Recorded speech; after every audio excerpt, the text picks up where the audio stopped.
Hi there, strikers. There's something uniquely disturbing about people vanishing into thin air. Read about these incredibly strange, unsolved cases. Although these disappearances span centuries, locations, age ranges, and circumstances, there's one common thread shared between them: a lack of closure. There are theories, speculations, and investigations, but never a decisive answer. On our incoming episode, I'm going to feature some of the cases of mysterious disappearing that just disappear without any trace. The lack of evidence in some of these missing persons cases not only hinders the investigation, but leaves a lot of room for conjecture, speculation, and conspiracy. The ominous disappearance of an Australian pilot in 1978, for example, has led many to blame aliens.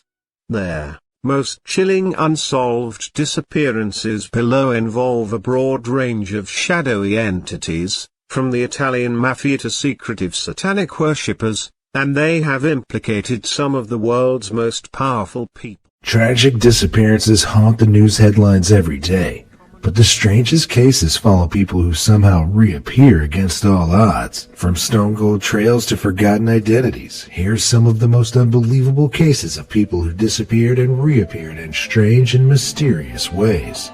Kubecki. On a chilly day near the shore of Lake Michigan in February 1978, student Stephen Kubecki set out on a solo cross-country skiing trip. An avid outdoorsman, Kubecki had been cross-country skiing around Lake Michigan many times before. The trip wasn't unusual, but the rest of the story is. On February 21st, snowmobilers found a set of abandoned cross-country skis and a backpack next to a 200-yard trail of footprints which led to the edge of the frozen lake. But there was no returning trail. Afraid that Stephen had somehow fallen through the thick ice, a desperate air and land investigation was launched, but not a single trace of him was found. Then, 15 months later, Stephen Kubecki woke up. He was lying in a field in clothes he didn't recognize and a bag full of maps and signs he didn't remember. He slowly made his way to his father's house, where he was amazingly reunited with his family, seemingly unharmed. He had woken up in Pittsfield, over 1,000 kilometers away from where he had originally disappeared. But Kubecki hadn't been flagged traveling on any public transport. How had he managed to end up so far away without any of his original belongings? Kubecki claims to have absolutely no memory of those missing 15 months and retreated from public life entirely, refusing to speak of the incident. Despite the questions it could answer, it seems to be a time he'd rather forget. Tanya Koch. March 21st, 2006. It was a typical day for grocery store owner Joe Spirico in the city of McKeesport, Pennsylvania.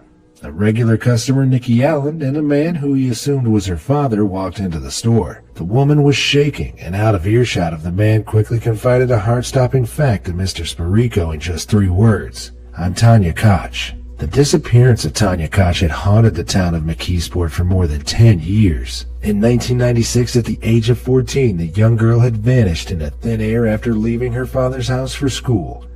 An extensive investigation found no sign of her anywhere, and almost all hope had been lost for her safe return. Eventually, Tanya revealed that she had been groomed by her then-school security guard, 48-year-old Thomas Hose, the same man who had accompanied her into the grocery store. She had been held captive by the monster in his home, which had only been 2 miles away from her father's house the whole time. For the first 4 years, she wasn't allowed to leave her prison-like room, and Hose even forced her to use a small bucket as a toilet. When she was eventually allowed outside, he changed her hair and name, threatening her if she spoke to anyone about who she really was. But the strangest part was that this man lived with his elderly parents and adult son, who all knew about her captivity but said nothing to the local authorities. She became brainwashed by being fed a series of lies and threats, but by dangerously revealing her true identity, she was able to escape. Hose was arrested, charged, and eventually imprisoned, while Tanya was reunited with her family just a few blocks away. Gabriel Nagy. Sydney, Australia, 1987. After a busy afternoon of running errands, Gabriel Nagy called his wife Pamela and said he'd be coming home for lunch. Pamela laid out a tasty spread, but Gabriel never ate it. In fact, he never returned home. After several worrying hours, Pamela rang the police. Worry turned to sheer panic when Gabriel's car was discovered burned out on the side of the road, but her husband was nowhere to be found. Heartbroken, Pamela and the couple's 2 children began a search alongside the police for Gabriel. Shock really settled in when after 2 weeks the police determined Gabriel had withdrawn money from a bank in a city over 100 miles away. The search then went cold for the next 2 decades. Before declaring Gabriel dead 20 years on, Senior Constable Georgia Robinson gave the case one final push and came across a piece of information that stopped her in her tracks. A man by the name of Ron Saunders had recently received surgery in the city of McKay, 1,600 kilometers away. But records showed he also went by a familiar name, Gabriel Nagy. Investigating further, Robinson rang the man asking if he knew anything about the disappearance. The answer staggered her. Saunders claimed the last 2 decades of his life had been fuzzy. He'd mainly been homeless, wandering the streets and surviving by doing odd jobs, but had no recollection of his life before. He appeared to have suffered from a major head trauma from the accident that had burned out his car. The 2-decade ordeal was down to a case of severe amnesia, but something didn't add up here. He clearly remembered his own name.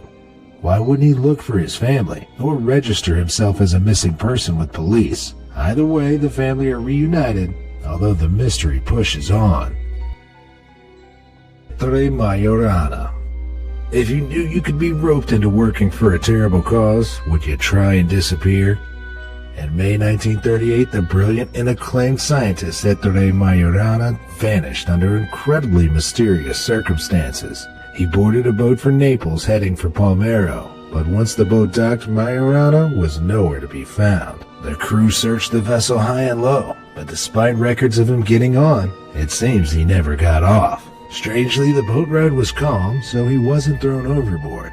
He was also a strong Catholic, so taking his own life by jumping into the sea wouldn't have been an option. It took until 2011 to get any kind of answers when a photograph taken in Argentina around 1955 surfaced showing a man with 10 points of facial similarity to Majorana. But here's a rare twist. He hadn't aged. So how did he manage to end up safe in Argentina?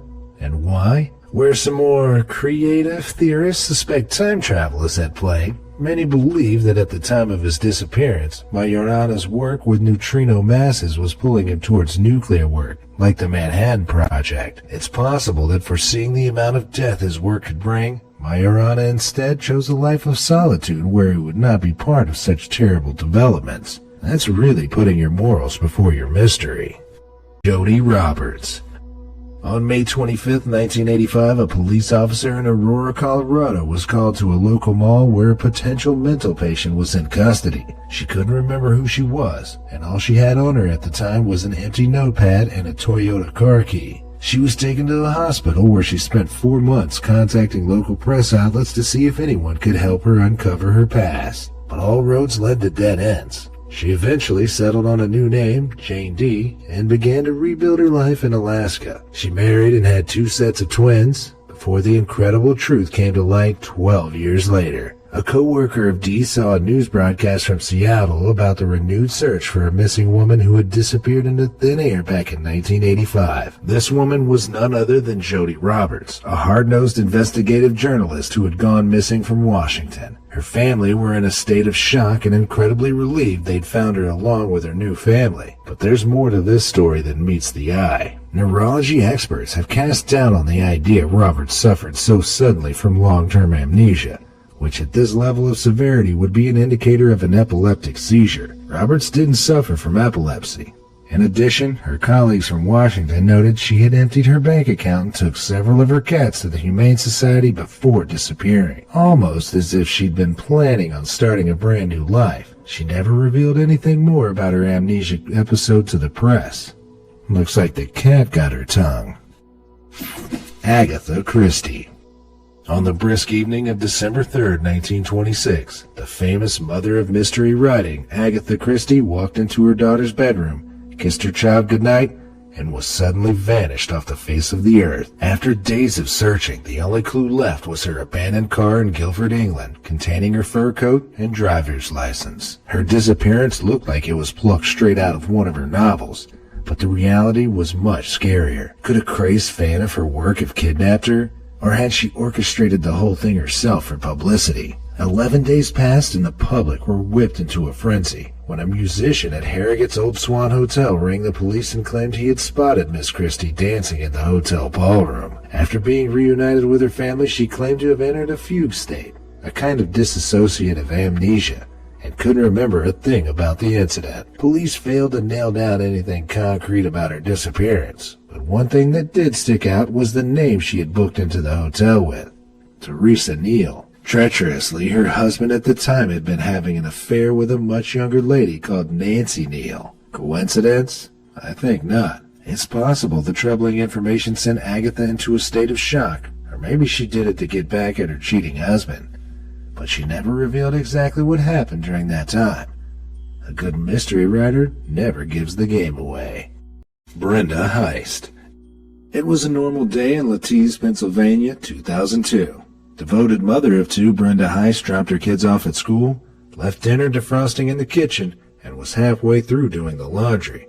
Then she vanished without a trace. The mysterious disappearance put her ex-husband Lee Heist in the spotlight, but with almost nothing to go on aside from her car parked near a bus station, he was eventually cleared. After years of unanswered questions and hopeless searching, she was declared dead in 2010. But the story only got stranger in May 2013 when Brenda suddenly reappeared out of nowhere. She had turned herself in to Key Largo officials nearly 2,000 kilometers from her family home. According to her, an impending divorce and financial problems at the time made her break down. While crying on a bench in a neighborhood park, she was approached by 3 homeless people who offered to hitchhike with her down to Florida. Without a second thought, Brenda accepted and left her life behind. It's thought her breakdown triggered a serious attachment disorder, as most people would not be able to go through with such a rash decision. Nevertheless, Brenda claimed to have spent the following 11 years homeless.